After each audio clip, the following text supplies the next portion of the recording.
1-888 I Hate Steven Singer or online at IHateStevenSinger. What? You're not going to be able to leave. Why? Fire drill. What does that mean? You're stuck here. For how long? Probably 10 minutes. Until they clear the building. Yeah, because the elevator shut down. What are you talking about? Fire drill. Stairs. You can go 36 floors? Easy.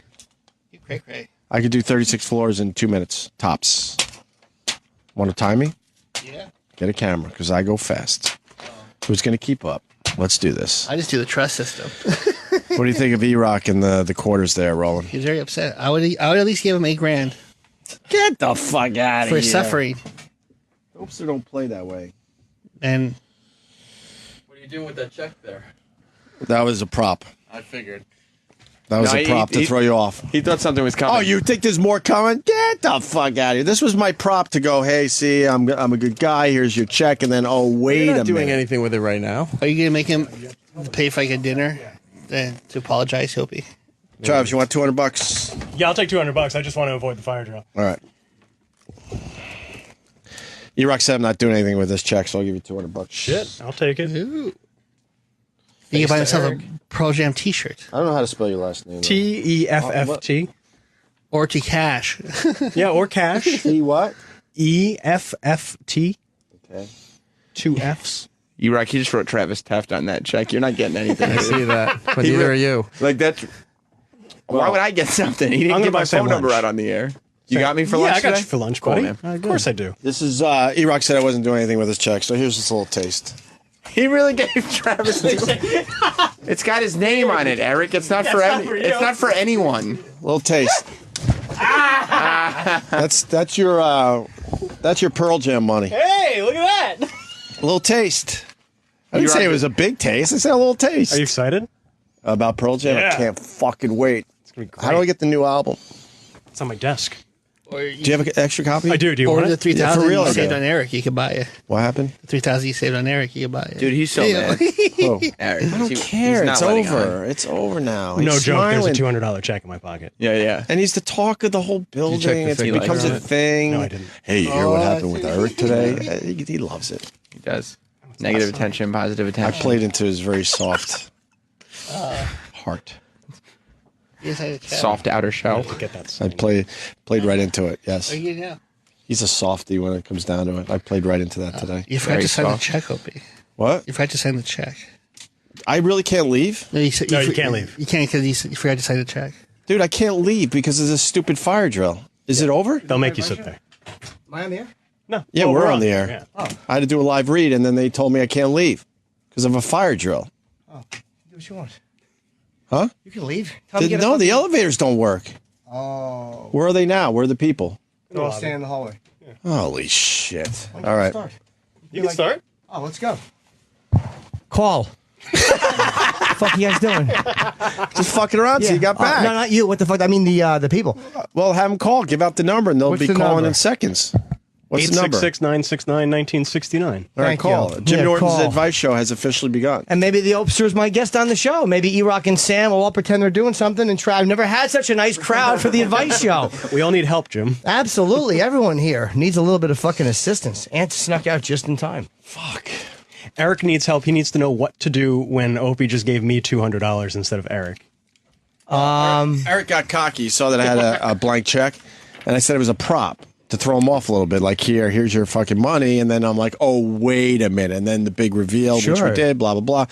So I just gave Travis a little taste. I say what Eric, my advice to Eric would be to accept the fact that we're going to have fun with this and that Ope really was, even though you wanted more, he gave you $5,000 for a silly mistake.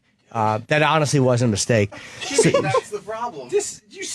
Have you felt how heavy this Of course I carried try them. pulling this. I got my workout. No, try pulling the whole cart. Oh. Jesus Christ. You feel how heavy this is? Try pulling it. I've heard that before. All right. Oh, God. Kevin in New Jersey. I think I'm a sex addict. I need Jim to tell me what to do. All right. Take care, buddy. I'll see you tomorrow. Hi, Kev. How are you? Oh, hold on. E-Rock's futzing around over there with his quarters. There we go. All right. Hello, Kev. Kevin. How you doing, Jimmy? Good, buddy. How are you? Good. Been wanting to talk to you for a long time. Sure. We share a lot of similar interests, from trannies to everything. Been trying to get my wife to turn me into a cuckold. I got her to go as far as blowing a black guy, but she doesn't want to go all out. I know I'm a sex addict, and I know you've talked about it. What kind of things can you do? Is there like a 12-step program for that? And yeah, there's a bunch of them. As far as your wife doing anything, don't try to get her to do anything she doesn't want to do. The cuckold thing is hot to talk about and to watch in porn. And look, some people make it work in their lives, but you don't want to ever want to do something out of addiction and force her to do something out of addiction.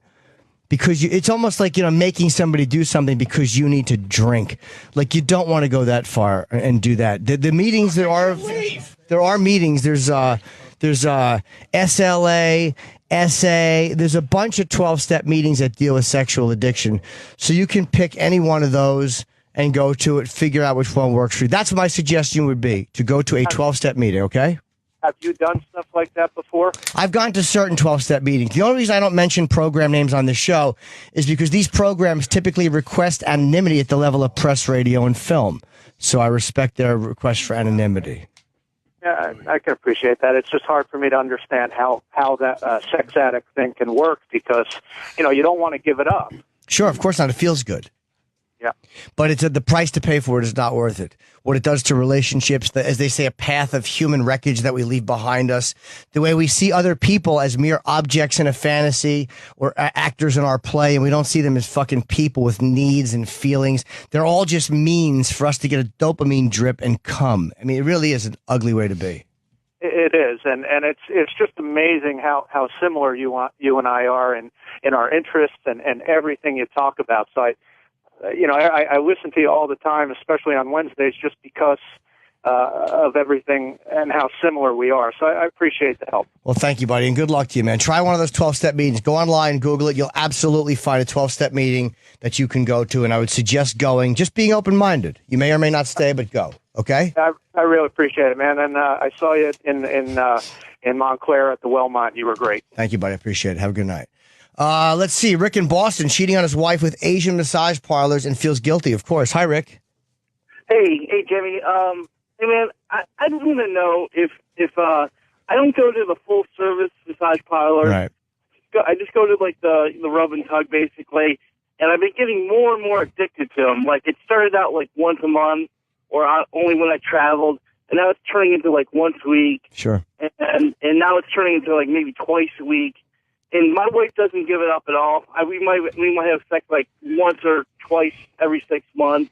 And I'm 35, and this is the only way I can really get off, right. And I just want to make sure that, Well, look, I'll say this. Any addiction rolls downhill. Any addiction starts with 1 and then goes to 2. That's what, if it stayed 1, it wouldn't be a problem. If when people could drink, if they could drink 3 beers a week, there would never be, any type of alcoholism. It always rolls downhill and gets faster and faster and faster and harder to stop and more important and more, your feeling good is contingent on, acting out somehow. Now, I don't know why your wife's not having sex with you. That's something you should examine. Did either one of you put on weight, or someone emailed me and said, one question I never ask about this, is she on medication? Sometimes medication will fuck people up and they don't want to have sex. That's a problem. Jimmy, basically, she couldn't have kids. She couldn't have kids? Okay. So she fucking just gave up completely. Okay, so she gave up. Well, maybe you might have tried therapy for that, because obviously that's depression. But as far as feeling guilty, cheating on your wife, look, I'm not married, but I would say this. If you're going to cheat, if you're going to do something sexual and act out, better you do it in a way that you will not get or give a disease and that you will not get anybody pregnant. And an Asian jerk-off place or any massage parlor is a place where you will not get a disease and you will not knock anybody up, just getting jerked off. So it's the least of all evils, but you can get arrested. So, all right? All right. Okay, thanks, Jimmy. Be good, my friend. Because a lot of times if you ask a girl, like any woman, like what's the best gift you've ever gotten? She'll never say, well, my husband got jerked off in a massage parlor. She's going to say without hesitation, without even thinking about it, she's going to say her engagement ring. Like this guy who's married to the girl he's cheating on now. She'll say, my engagement ring. Since I can't have a baby, my engagement ring was the best gift I ever got. So important. It's not just a ring, not just a sign of affection. It is everything to her. Every time she looks down at her finger, every time she washes her hands, or every time she picks up a knife to stab you with, every time someone at the store hands her change because you're too broke to have a credit card, they're going to look at her hand and comment, and you will get the credit. Every time she shows her friends, you get the credit. You get the credit for that ring, so it has to be fucking good.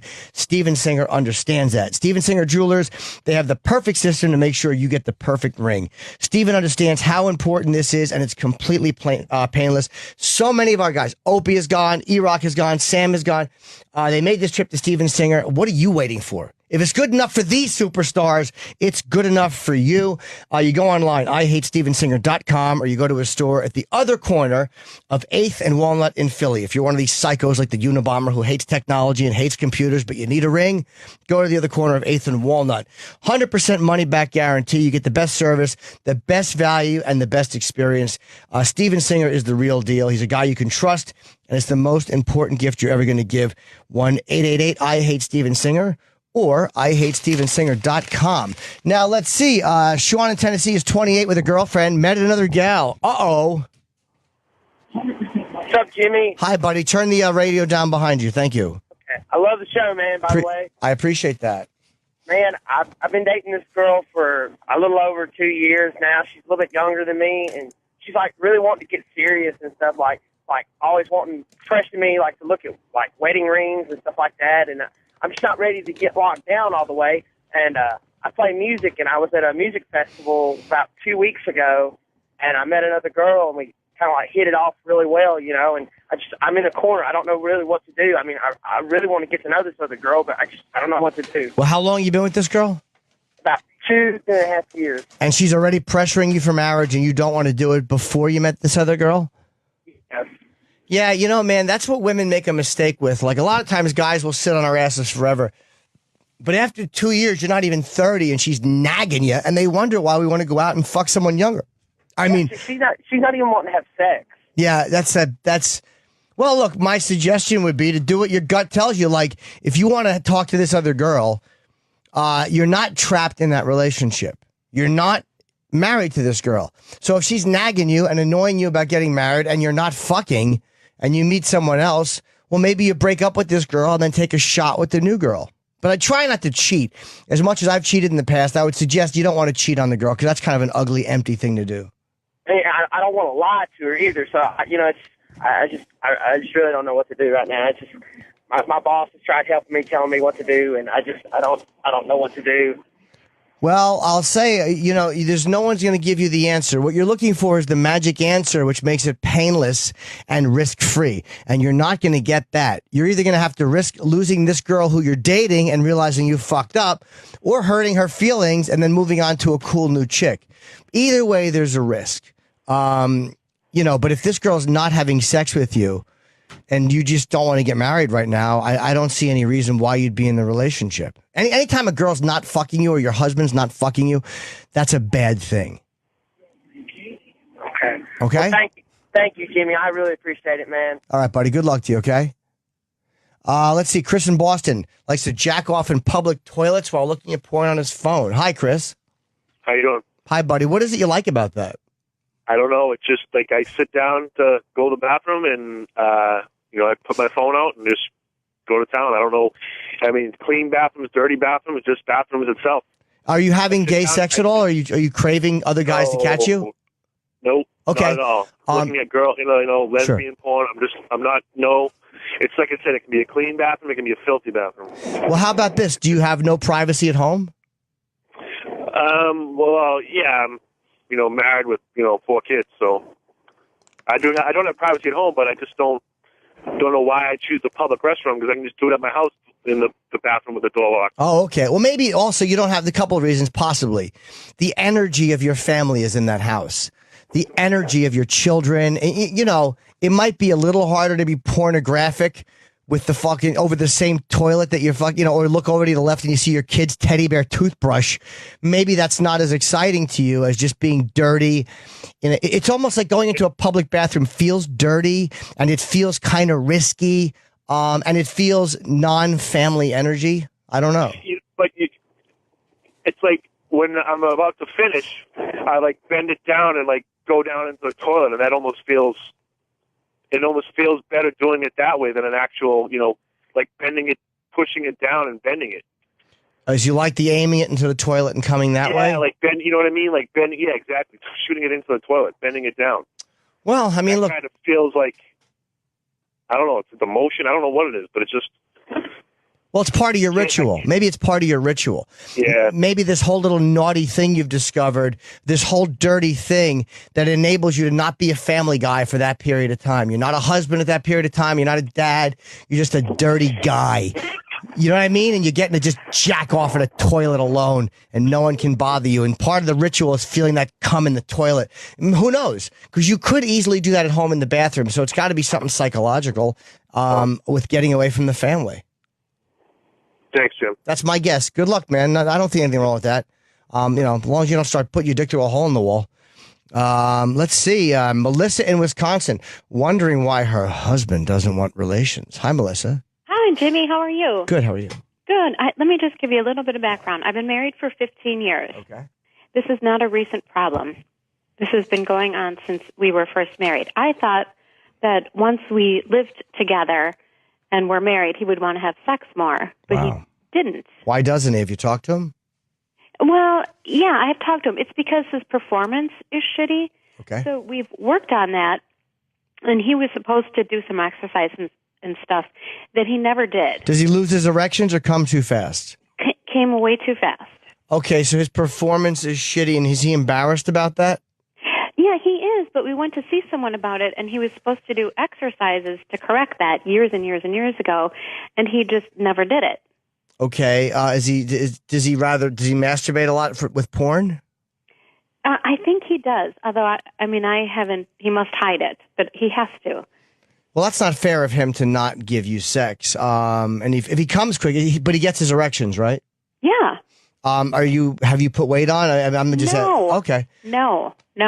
I don't know why he wouldn't like sex with you. I don't know. Maybe he loves you, but just doesn't enjoy the sex. What's his answer when you ask him? Well, now, this is the dilemma. Now he is more interested in it. But I'm so pissed off now that I don't want to have sex with him. See, now you're being spiteful. Like, okay, this is where you don't want to get into. If he's coming around after 15 years, then you shouldn't be. If you're that mad at him that you don't want to fuck him and you're holding a resentment, why are you guys together? We've got 2 kids. Okay, but fair enough. But, I would rather, if I was a kid, grow up in a single-parent household where I see both my parents on weekends or however it works, than with 2 people who don't like each other. Like, why do you want to punish him now? Why do you want to punish him? We do get along. It's because I don't think anything has changed. Because even if we had sex now, which we do like once every 6 months, it's still shitty. He never kept up his end of the bargain. He never did anything to make his premature ejaculation any better. But he probably knows that you really resent him for coming quickly. Like, you don't just resent him for not wanting sex, you resent the actual problem.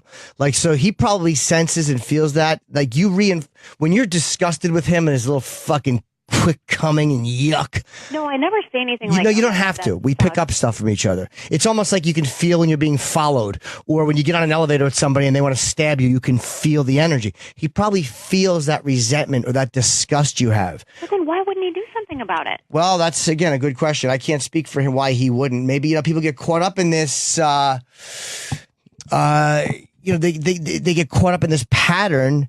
Or they just get afraid or they get lazy. I don't know why he wouldn't do anything about it, but maybe he resents you for resenting him. Who knows? Have you tried couples therapy? Yeah. And what was the upshot?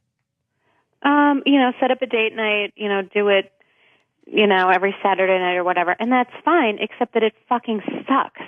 Well, maybe, do you suck his cock and then stop before he comes? Okay, this is the thing. Maybe I can speak for lots of women whose husbands have problems with premature ejaculation. You get to the point where it's like, listen, why am I doing all the fucking work here? Okay, see, that's the thing is, you have a lot of resentment towards this guy for this. But Jimmy, can't you see why? I can, but also what you have to realize is, as for men, women's sexual issues are addressed and okay, and they're open about it. With us, it brings on a tremendous amount of shame if we can't perform sexually, or if we come too quick, or if we like something dirty and fantasy. There's a tremendous amount of shame about men if we don't feel like we're living up to the performance sexually. So it's humiliating and enraging when you feel a woman resenting you for it. So, like, one of the suggestions might be, instead of, hey, work on it, you and your fucking rotten dick, work on it. Maybe if you suck his cock and you stop and you help him edge. Yeah, you're doing more of the work, but don't forget, for him, there's a tremendous amount of shame involved in it. Guys who come quick, we don't talk about that, and we're not taught that it's okay to say that, but there's a lot of shame and embarrassment that's very, very hard for us to navigate. So you're not just dealing with a guy being a selfish asshole. There's a lot of stuff that goes into that psychologically that you might want to bite the bullet, as it were. Okay. I would try that. This way you don't have to end your marriage. At least try it. Try helping him suck his dick. Maybe encourage him to watch a little porn with you and play with his cock while you watch it, and don't let him come. Or maybe something like that. Maybe tie him up and do tease and denial like dominatrixes do. Mm-hmm. Don't let him come. Mm-hmm. And because if he's getting the erections, maybe you do that. Maybe you tease him. Maybe you just put the tip of his dick inside of you and then pull off it, or you bounce up and down a couple of times and then stop. Maybe you teach him to edge like that, and then when he finally comes, it feels better. So maybe he'll want to have sex like that after. You understand what I'm saying? Yes. Mm-hmm. But don't be so resentful. I mean, at least try this way before you fuck the marriage up, or he fucks the marriage up. Oh, I'm not going to see. That's the thing. I'm not going to end the marriage. All right. Well, then don't just live in it and be resentful. That's silly. You want to get laid. So, Jimmy, tell me about it. That's my suggestion, Melissa. Okay. Okay. All right. Good luck, sweetheart. Thank you. And we're going to get to Russ in California in a second, because he wants to talk about sexual anorexia. But that always reminds me, whenever I think about sexual anorexia, I think, well, Orange is the New Black. And I don't know why I think of that show. Is this mine? Oh, it is. I thought you were running over to snatch this from me. Orange is the New Black, House of Cards, Arrested Development. Are you ready for the next big thing from Netflix? Netflix really has gotten amazing with their series. And don't forget Derek. The great Ricky Gervais' show is on. Well, prepare yourself for Notorious. It's Netflix's newest comedy special with my good pal, international stand-up sensation Russell Peters. Russell started doing stand-up as a kid in his native Toronto, and he is now one of the biggest comics in the world. He really is one of the biggest grossing comics in the world. With over 75 million views on YouTube, nearly 1 million Facebook fans, and one of the most diverse audiences on earth, Russell sells out arenas in like London's Madison Square Garden, the Sydney Royal Opera House, and I think he has sold out the O2 in London. He's also launching with Russell's new special, Notorious, is Russell Peters vs. the World. It's an exclusive 4-part series that takes you behind the scenes on his tour and has tons of great outtakes and interviews with his family and friends. Do not miss Notorious, which is his special, and Russell Peters vs. the World, streaming only on Netflix. And I love Russell, so I'm really happy for him. And my buddy Greg Rogel is in that documentary too. He's touring with Russell, and he's already getting hits off it. So check Russell out on Netflix. Hi, Russ in California. Speaking of Russell, we go right to Russ, who says sexual addiction called sexual anorexia. Have I heard of it? Yes, I have. I'm not 100% familiar with what it is, though. Hey, Jimmy, thanks for taking my call. Is that when you starve yourself from sex? Yeah, that's it exactly. And you do things to make yourself unattractive, and you try to, it's most of the mechanisms of food anorexia, except it's around sex. Okay. And there's a lot of addictive. I had like a major freak out yesterday. I don't know if you want some quick background. I'm 44. I'm a trucker, about 100 pounds overweight, and I'm also a virgin. Are you a virgin? I'm a virgin, and I always... Were you molested? I think it comes just from having extremely neglectful parents. I mean, unless it's really deeply... Okay. Have you always been a fat guy, or were you a fat kid? Oh, yeah, I've always been fat. So you've probably never felt attractive at all. Right. Do you get turned on? Like, do you want to have sex? Do you jack off? I jack off, but I can only do it if it's fantasy. Like, I literally have never jacked off to a person I know in real life.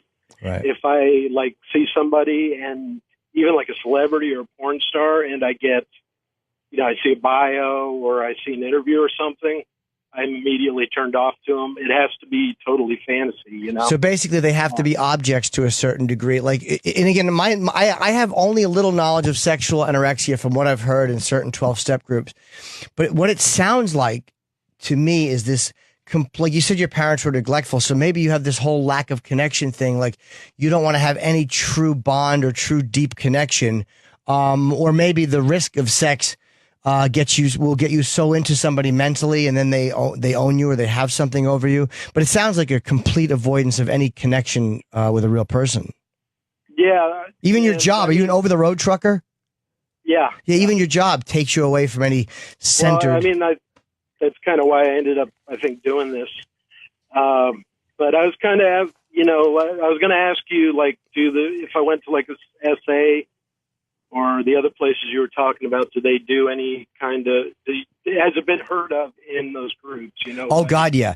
I would say any 12-step sexual meeting. Now, the ones I've heard of are SA, SLA, and there's a bunch of other ones. But I would suggest, what I would suggest is going to one of those meetings. And if you hold, or after we get off the call, if you hold, I will write down to the screener to suggest a 12-step. I'll just say it there. I would suggest go to an SLA meeting. I've heard good things about them. Again, I can't vouch for whether they're going to work for you or not, but I've heard very positive things about them. So maybe you want to look up SLA online and try it. But from what I'm understanding, what I've been told, there's quite a bit of knowledge about sexual anorexia in those groups and from a lot of those people. Great. Thank you, Jim. I will say you will not feel alone. So that would be my suggestion, okay? Okay, thanks, man. Okay, buddy. Good luck. Hi, Steve in Philly. Your son's an addict and stole from you twice. What do you do? Yeah, how you doing, Jim? Hi, buddy. I stole from my parents, too, when I was drinking. I saw you in Doylestown. Just a real quick comment. Thank you. Great show, man. Thank you, buddy. What is your son addicted to? He's addicted to heroin, Jim. He's actually come off and on at least 8 times that I know of. And last year he was living. Make a long story short, he stole about $700 from me. It took him about 5 or 6 months to admit it. So he gets out of a recovery house, and, I think he's doing good. And last night I discovered another $300 missing from my bank account. Here when I was sleeping, he stole my card and withdrew the money out. I think he had known the code from a while back. Like, I never changed it or anything. You should change it, yeah. Yeah, he's and Tim, the thing is, he's my son, and you really, really want to trust him. How old is he? He's 24. Okay, so he's old enough to be on his own. Why is he living at home? He had nowhere to go, Jim. He has no home. He stole from his mom before. She lives up the mountains, and he really had literally nowhere to go. He had no job. I got him a job, and just last night I kicked him out, and he said, "I have nowhere to go, Dad." And I said, "You need to go. That's the second time you stole from me. This isn't a 3-strike option. You're done." Yeah, I think that's very fair of you because, I know that, again, I don't have any children, but I understand that, a parent loving a kid, it's very easy for me to say, show them tough love, but it's very hard to do because God forbid something happens and then you have guilt for the rest of your life. Do you go to any 12? I think it's almost harder for people who live with addicts. They have, there's Al-Anon, there's Nar-Anon, there's all these 12-step programs for the people who have to deal with the addict and with the alcoholic, because I almost think you guys have it harder because you can't just stop the substance. So the way you contribute, and it's not your fault, but you do contribute to the cycle because you're affected by it. Like maybe not changing the passcode, maybe on some deep psychological level, you did that on purpose. This way, if he ever needed it, he wouldn't have to go out and rob somebody. He could just get the money that way. Who knows? Right. But I would suggest going to one of those 12-step programs where you deal with the people, because it's real easy, like as the parent or the spouse of an addict or an alcoholic, to go, "What the fuck? I'm not doing that. I don't have the problem." Right. And in a way, you're right. But the reality is that living with people who are in active addiction affects you greatly. And it changes who you are, and it changes the way you do things, and it changes your thinking. And it's a very silent and subtle give and take. You do this, I react this way. I react this way, then you go act out. And it becomes this weird fucking dance that's not being done consciously. So I would suggest talk to other fathers who have sons who have stolen, because believe me, there's thousands and thousands and thousands of them going to 12-step groups who are married to people who steal from them, who are dating to people who have children or parents that steal from them. And you can relate to these people and they can speak to you from experience. And when this happens, you can call them on the phone. And it sounds douchey, but to get support from a guy who's going through it, not some fucking cornball pop psychologist, not someone with a college degree, but with a guy who is doing it or who has navigated it already. Right. Awesome, Jim. Thanks a lot, man. Yeah, man. Look up Al-Anon or Nar-Anon online and investigate a couple of meetings. You'll meet great people there, and you're definitely not alone, all right? All right. Thanks, buddy. Good luck, buddy. All right. Thanks. Okay. Hi, Nathan in Long Island wants to ask Jim about my sleeping habits. I have another sleep study next Monday, I believe, and I'm scared to take it.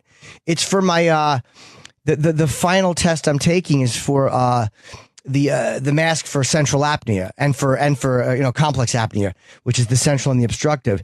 And I'm scared for the ASV machine that if it doesn't work, I'm hopeless. So yes, Nathan, what's up? Hi, Jimmy. Hi, buddy. So anyway, I know you used to mention on O&A quite often how awful your sleeping habits were. Yeah. And again, I haven't heard as much of that lately. So what I'm wondering is, have you managed to improve your sleeping habits? And if so, how? Because I could definitely use the help. No, I've just stopped babbling about. I haven't even been trying to use my dumb BiPAP machine, which I should have just to get the mask. I take a little valerian root sometimes. You get that natural in a health food store or whatever. That helps.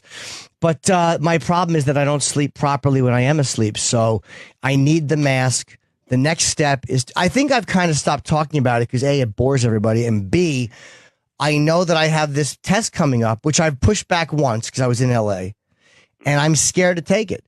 I am scared that it won't work and that I will be hopeless. So, I have to go next week. Next Monday is a big night. Look, I'm sure I'll fall asleep and they'll get the results and I'll get the mask and I'll be okay. But I'll know more in a couple of weeks. All right. Okay. Thank you, Nathan. I still don't go to bed on time. I stopped watching a lot of porn late at night, though. That has helped slightly. But, for some reason, my dick still, winds up in my hand like a chimp. I can't seem to stop doing that. Let's see. John in Detroit, been in a relationship for a year. You wanted to get married during it, but now they're broken up and she's moved in with someone else. Okay, what's up, buddy? Hey, Jimmy. Thank you so much for taking my call. I really appreciate it. Sure, John.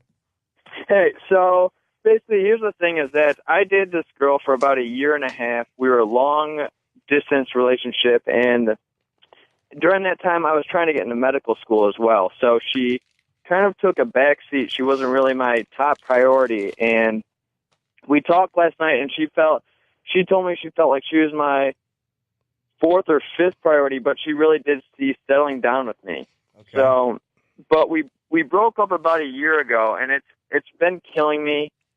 And so I really do want to get back together with her. But she's with someone else. I just want to know, how do I show her that she is my number one priority now, that it's not so much all the schoolwork and it's not so much everything else, but how do I go about showing her? Well, hold on. Let me ask you, hold on. How long were you with her? A year, you said, right? About a year and a half about. Now, I understand the grief that comes with that, but let me stay here. When you're trying to get into medical school, that's a huge thing to do, and it's a huge undertaking. And I think that you need a partner who understands they're going to take a backseat to medical school. She should take a backseat to medical school. She's going to land a doctor or a dentist or whatever you're going to become, or a psychiatrist.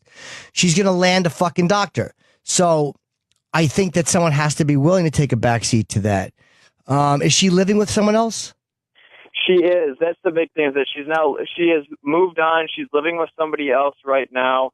I don't know exactly how long they've been together. It's been less than a year, obviously, because we've only been broken up for about a year, so it's been less than that. Well, maybe she wants this new person more than she wants you. As painful as that is. And, I think that's part of it. It is. I truly think that she does love me. She's shown me a lot of things that she does truly love me, but it's just that she couldn't handle the fact that she was, my third or fourth priority. Let me ask you a question. Pardon my interruption. Let me ask you. Yeah. What do you think that? Are you in medical school, first of all? I'm not right now. I've been accepted, so I will be starting next year, though. So then she won't be your priority. Then medical school will be. Maybe, maybe not. I've done a lot of research about it as to what family life is like, and there are a lot of people that are starting medical school that have families, that have spouses. Yes, but they may have spouses who understand that process. You see, it sounds to me like she wants somebody who's just going to give her a lot more time, and you're about to enter into something which is going to take even more time, and you're going to be able to give her less time. So it's like, do you really want to have that fucking weight, that anvil hanging over you? Or when you're supposed to go out on a Friday and you promised you'd go out, and all of a sudden you realize, like, fuck, I'm not as prepared for this exam as I thought. I got to cancel Friday. Do you really want to not cancel Friday because you made a promise to her? Like, you want to cancel, like, do you really want to sacrifice studying because you promised her on a Friday night you'd go out? Like, that problem is not going to go away, I don't think. No, you're right, because it takes such a that it is such a huge priority. But, and it should be. You know, I don't want a doctor who spent too much time appeasing his chick in medical school. You know, you want to, if this is going to be the course of your life, I would think you want to do it well. You asked me what I think you could do to tell her. If you mean it, and if you're willing to make the sacrifice, and if you can make her number one, okay, maybe you write her an email and say, look, this is where I am and this is how I feel. But you have to respect her answer. Meaning, if she says no thanks, you have to move on. Right.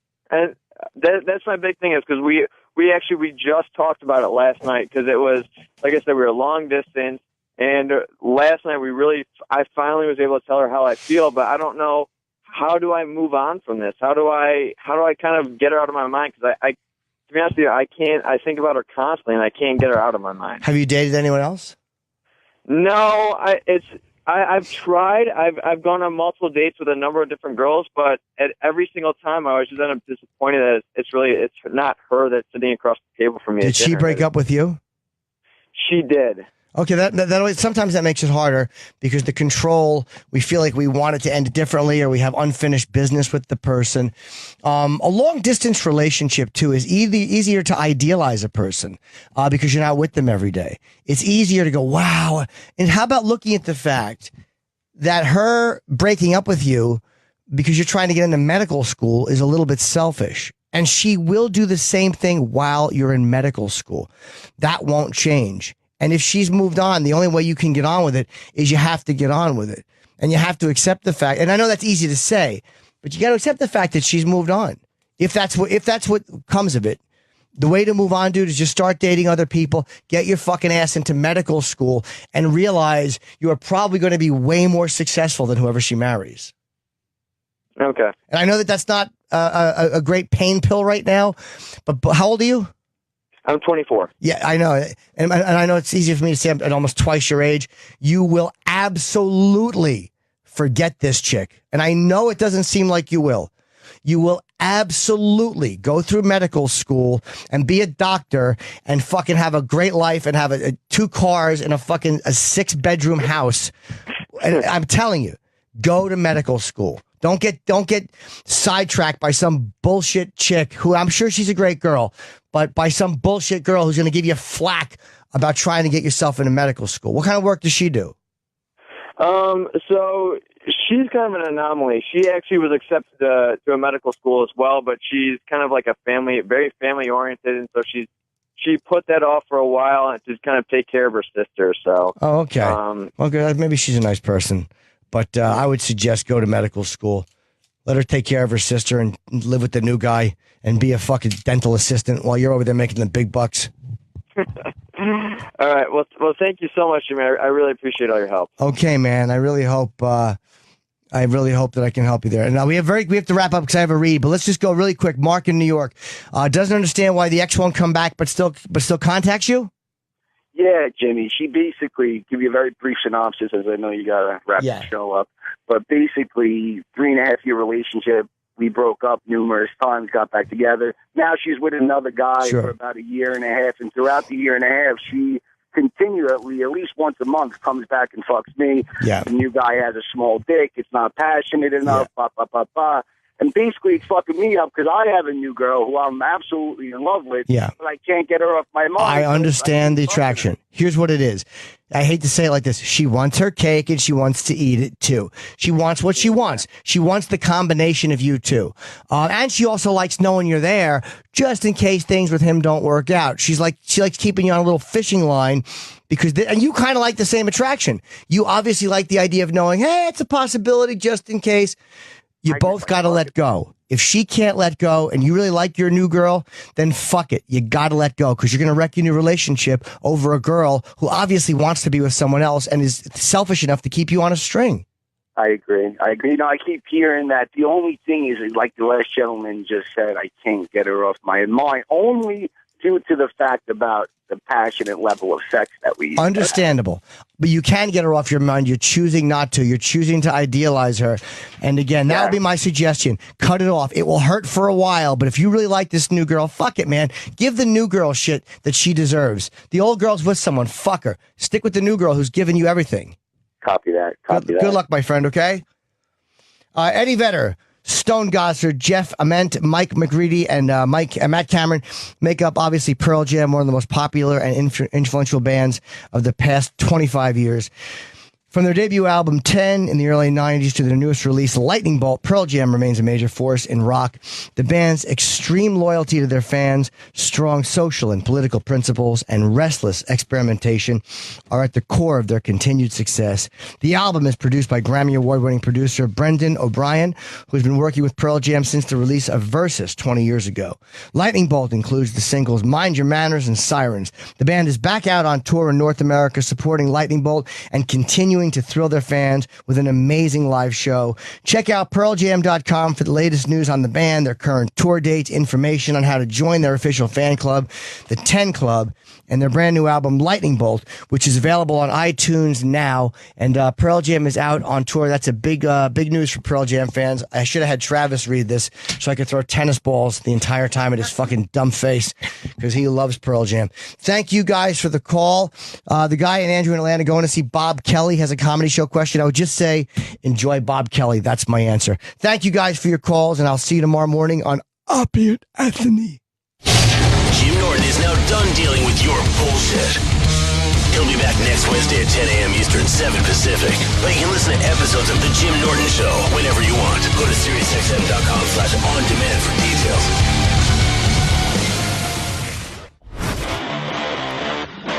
All right, well, that sucked.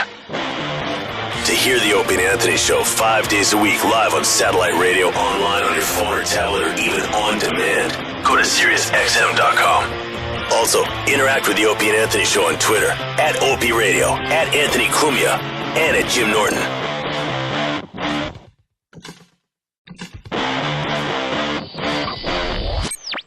Have you felt how heavy this is? Of course I carried them. Try pulling this. I got my workout. No, try pulling the whole cart. Oh. Jesus Christ. You feel how heavy this is? Try pulling it. I've heard that before. All right. Oh, God. Kevin in New Jersey. I think I'm a sex addict. I need Jim to tell me what to do. Bye, Jim. All right, take care, buddy. I'll see you tomorrow. Hi, Kev. How are you? Hold on. E-Rock's futzing around over there with his quarters. There we go. All right. Hello, Kev. Kevin. How you doing, Jimmy? Good, buddy. How are you? Good. Been wanting to talk to you for a long time. Sure. We share a lot of similar interests, from trannies to everything. Been trying to get my wife to turn me into a cuckold. I got her to go as far as blowing a black guy, but she doesn't want to go all out. I know I'm a sex addict, and I know you've talked about it. What kind of things can you do? Is there like a 12-step program for that? And yeah, there's a bunch of them. As far as your wife doing anything, don't try to get her to do anything she doesn't want to do. The cuckold thing is hot to talk about and to watch in porn. And look, some people make it work in their lives, but you don't want to ever want to do something out of addiction and force her to do something out of addiction. Because it's almost like, making somebody do something because you need to drink.